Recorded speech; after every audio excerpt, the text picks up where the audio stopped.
Hi, this is Ted. Today I'm going to be talking about Bill Johnson. All right, Bill Johnson, the pastor of Bethel Church in Redding, California. He's started what he considers a revival. He is called an apostle by many. Worked with C. Peter Wagner and others in the very beginning of the New Apostolic Reformation. Bill Johnson is one of the big hitters in the New Apostolic Reformation. His church has produced music, a lot of music that's very, very popular in a lot of churches, whether it's New Apostolic Reformation or not. They've also produced such things as grave soaking graves. Yes, going to graves of saints, people of the old, people who were God's generals, and soaking up their spirits. If you haven't seen this already, I have a video on this where I go soaking up a grave. I'm in the future, and I soak the grave of Benny Hinn. And I didn't realize it, but oftentimes when people soak graves, they get the bad habits of the person they soaked as well as the good stuff. So you'll see me at the end of the video pushing people over. All right, so here I am 1 year later. I'm getting kind of disappointed. My conscience is starting to bother me. I got rich. I started prophesying with things that I felt. And none of the prophecies ever came true, but people loved it. And they gave me money. And I learned to convince people that when they gave to me, I'd always call it my ministry, of course, because people don't like giving to a person. They like giving to ministry and to God. And I convinced them that when they gave to me, they gave to God. And I found it extremely satisfying. And I love the feeling of getting rich. And I love the feeling of having so much authority and power and clout and feeling so superior to others. It was so awesome. But now all that's fading away, and my conscience is starting to bother me. And having a conscience is not good for this line of business. So really the only thing I figured out that I can do is just find another grave to soak. Moose. Ghost.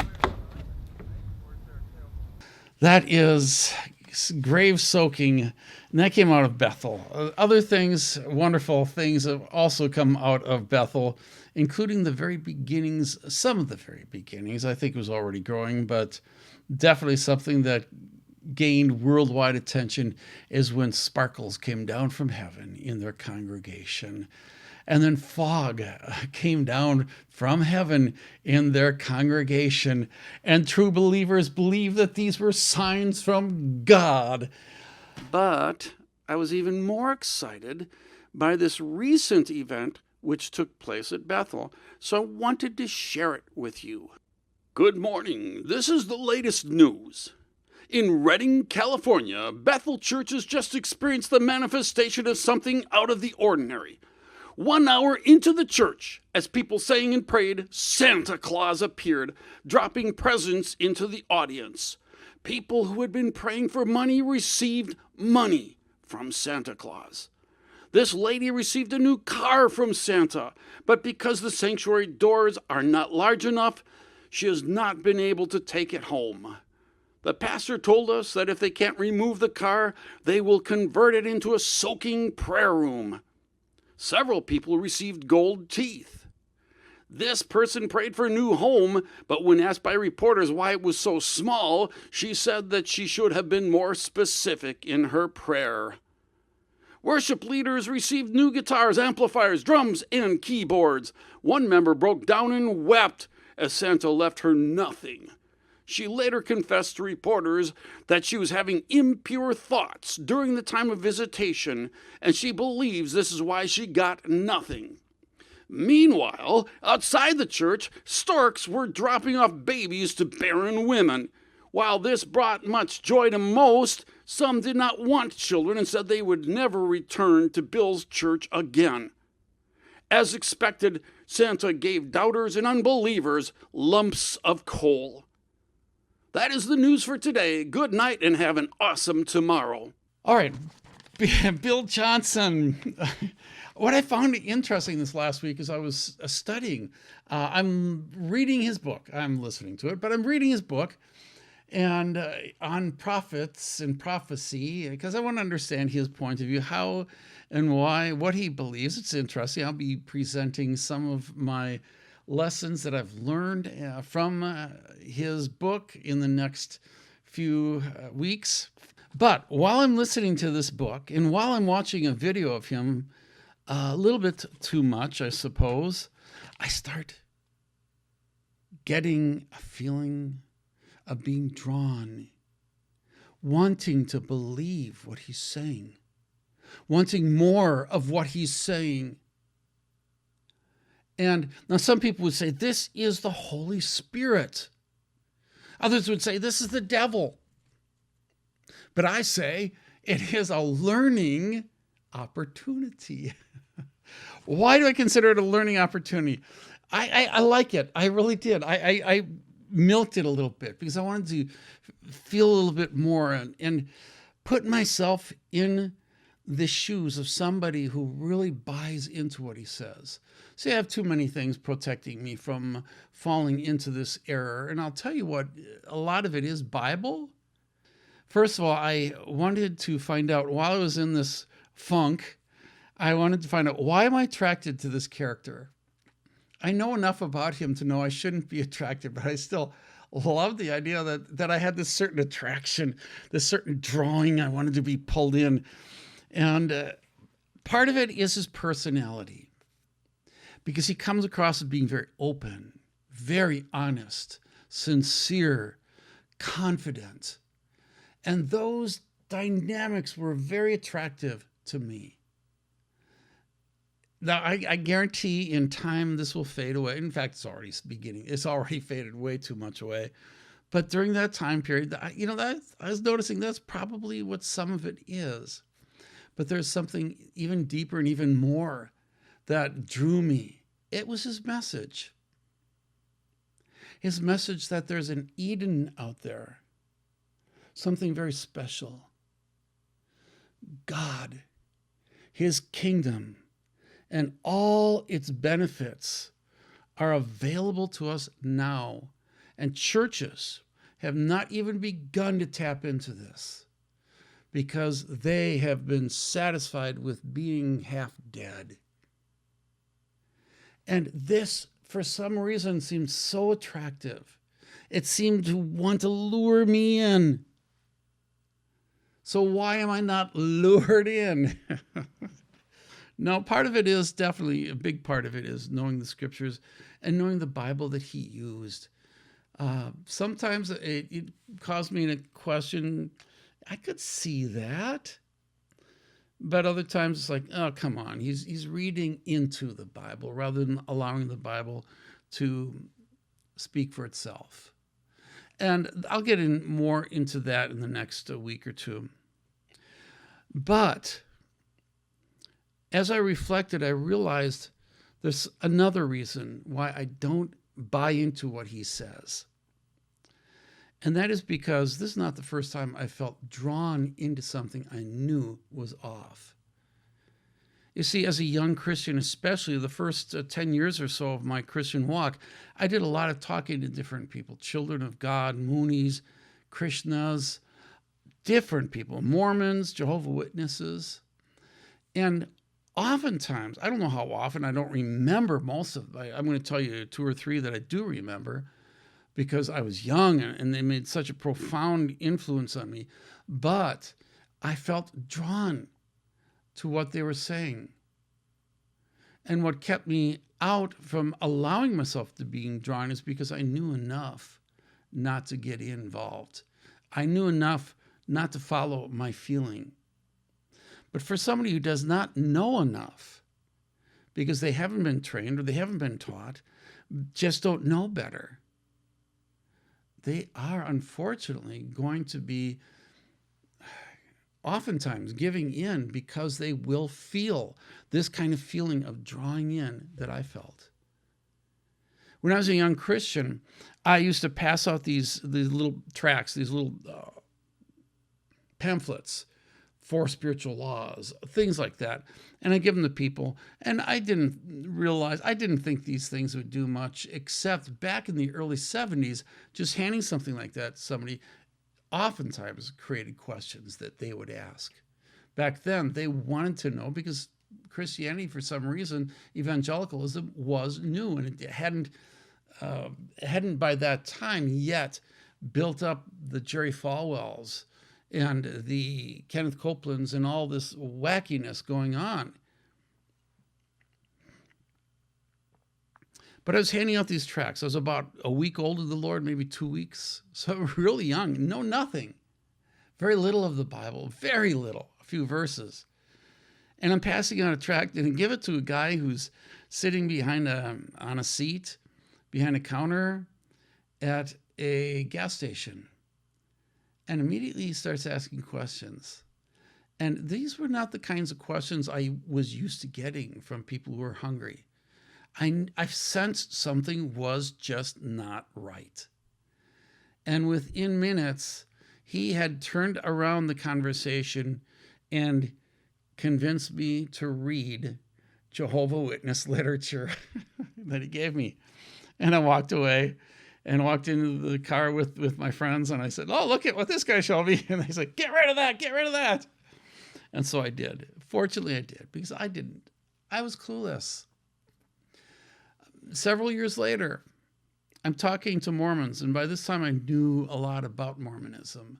I had read several books about Mormonism, and I was talking to these people who were Mormon, 3 of them, one who had been steeped in it, one who was relatively new, and one who was a baby Mormon, just born again, or just born into the Mormon movement perhaps a month previous. And while I'm talking to them, it was more a discussion. We were bantering back and forth. I knew the people quite well, so it wasn't anything that was aggressive or but mean-spirited, but we were discussing things. And they brought up something that Mormons love to bring up. And they said, the Holy Spirit, when he speaks to you, you're going to feel a burning in your bosom. They like to use that terminology because Joseph Smith, the founder of Mormonism, used that exact phrase. He borrowed it from something that was 100 years before him and was very popular in his day, the burning in your bosom. Nowadays, I don't know if they've changed that at all, but they were definitely talking about the burning of the bosom. And that was supposed to be the Holy Spirit speaking to you. And I told him, now this one, I wasn't being drawn in. But I said, you know what? As a Christian, I get the same thing. I have feelings. I get feelings towards God. And the young Mormon, immediately her eyes lit up and she said, really?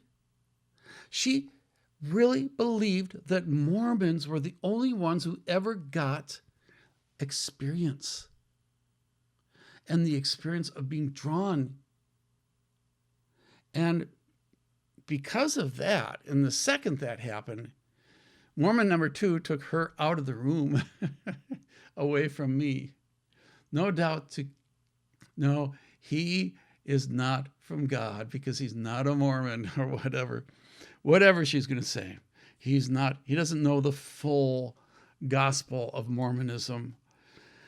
I don't know what she talked to that young Mormon about, but she definitely got her out of there. Why? Because she was being drawn, and she had never realized that other people at any different groups can be drawn in and feel that feeling I was feeling about Bill Johnson. And I'm not going to get into the psychological reason. I don't know all of them. I can say that there was a certain attraction to the speaker. There's a certain attraction to the message. Those things definitely had a part of it, but I can't answer all the questions at this point. Now, if any of you got into Star Trek, and I think some of you did, the 3rd year it was out in 1969, one episode came out, and it was called The Way to Eden. The Way to Eden. Okay, let me tell you about this one. The Starship Enterprise rescues and helps 6 hippie type of people who were on a ship that was about ready to be destroyed. It was about ready to fall apart. So they rescue this 6 people, this team of people, and the leader of this group is called Dr. Severin. That's his name. Severin, by the way, I looked this up, and it means stern. They are on a quest to go to planet Eden. You will see remnants of the book of Genesis in the Garden of Eden in this. They're looking for their Eden. They're looking for this ultimate, wonderful place where God has just blessed and tremendously. They don't bring God into this. At least I don't remember. I'm not going to get into that. But they want to find the planet Eden. James T. Kirk says it doesn't exist. But they take over the ship through music, through their wily ways, and they take over the ship, and they take the ship to Eden. And it is a planet. And there is lush greens, flowers. It's a beautiful planet. And they're all excited. The hippies leave the ship, as do the crew from the Starship Enterprise. Unfortunately, one of them, Cherkov, touches one of the plants, one of the flowers, and burns his fingers. What happened? It turns out that there's acid in all the plants and all the flowers. They return to the ship, but on the way back they find Adam. Adam, a name mentioned in Eden. Adam was dead. He ate from some of the fruit on that planet. They get back to their little spaceship that's going to take them to the Enterprise, and the hippies are out there. Their feet, because they were barefoot, their feet are all burned. They realize that their Eden is no Eden at all. And the leader, Dr. Severin, realizing that he had failed, realizing that his Eden was not what he thought it was, runs in to the planet, eats some of the fruit, and he commits suicide. Sometimes things aren't what they appear to be. And this is Ted. You all have a good day.